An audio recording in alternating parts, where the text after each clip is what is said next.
आपको जो करना है उसी को करो। घमंड से मत करो, कामना से मत करो, द्वेष भावना से मत करो, बल्कि प्यार, दया और विनम्रता से करो। आपको क्या लगता है आपने जो किया उसका परिणाम वही मिलेगा जो आप सोच रहे हैं? अगर आपने अपने कर्म मार्ग में अहंकार, ईर्ष्या, वासना को शामिल किया है तो आपको प्रतिकूल परिणाम मिलेंगे। अपने कर्मों की गति में प्रेम, करुणा को शामिल करें, आपको अपने हर कर्म का सत्फल मिलेगा। जिसने अपने मन पर विजय प्राप्त कर ली है उसके लिए मन सबसे अच्छा मित्र है, लेकिन जो ऐसा करने में असफल रहा है उसके लिए मन सबसे बड़ा शत्रु है। हमारा मन यादृच्छिक रूप से भटकता है, जो देखता है उसी के पीछे भागने लगता है। ऐसा मन कभी आपको जीतने नहीं देगा।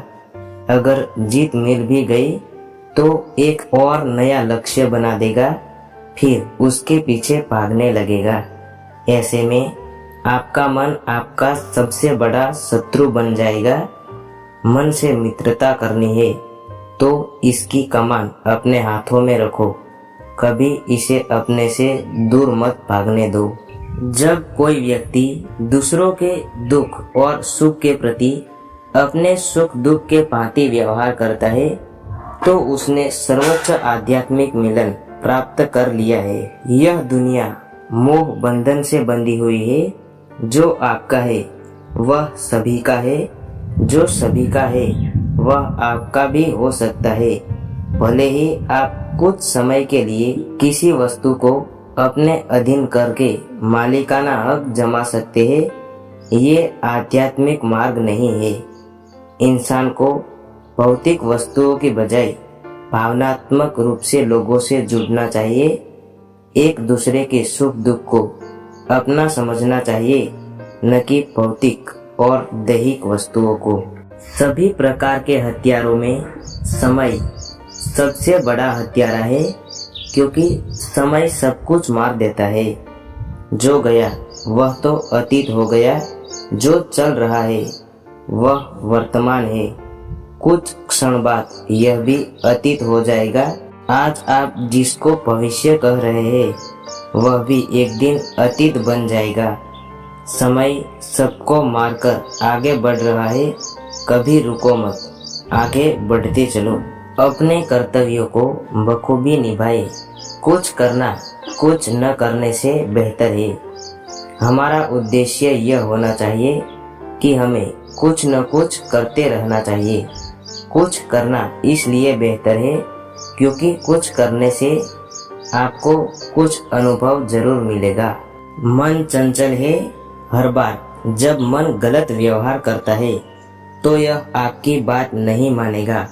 अपनी विवेकशील बुद्धि का उपयोग करके इसे समस्थिति में वापस लाए। आपका मन काबू में हो सकता है और नहीं भी हो सकता है। इसके परिणाम अलग अलग है। अगर आपका मन आपकी नहीं सुनता है तो कुछ समय बाद जब वह उल्टा सीधा काम करने के बाद शांत होगा तो आपको बड़ा दुख होगा। अगर आप अपने मन को अपने अनुसार चलाते हैं तो आप वही करेंगे जो आप करना चाहते हैं। फिर इसमें विवाद का कोई विषय नहीं होगा। कुछ अच्छा हो, इस उद्देश्य से अगर कोई काम शुरू करता है तो आने वाले समय में इसका अंत कभी बुरा नहीं होगा। आपका अंतिम लक्ष्य क्या है या आपके काम को लेकर आपकी नियति कैसी है, इसका बहुत बड़ा प्रभाव पड़ता है। यकीन मानिए, अगर आपने कुछ अच्छा हो यह सोचकर किसी काम की शुरुआत की है तो निश्चित ही इसका सकारात्मक परिणाम मिलेगा। इंद्रियों से मिलने वाली प्यास पहले अमृत जैसी लेकिन बाद में जहर के समान लगती है। इंद्रियों से मिलने वाली प्यास पहले अमृत जैसी लेकिन बाद में जहर के समान लगती है। क्षणिक सुख और दुख सबसे भयानक होता है। एक पल में मिलने वाली खुशी आपको ज्यादा देर तक खुश नहीं रख सकती है। हमारी इंद्रियां दर दर भटकती है, कुछ न कुछ वह ढूंढती रहती है। जहाँ कोई मौका मिले वहाँ तृप्ति कर लेती है। उस वक्त या उस एक क्षण के लिए आपको अमृत का स्वाद मिल सकता है, लेकिन अंत में आपको इसका पछतावा करना पड़ेगा। जिसका आपने मधुर स्वाद चखा है उसके बराबर आपको विष भी पीना पड़ेगा।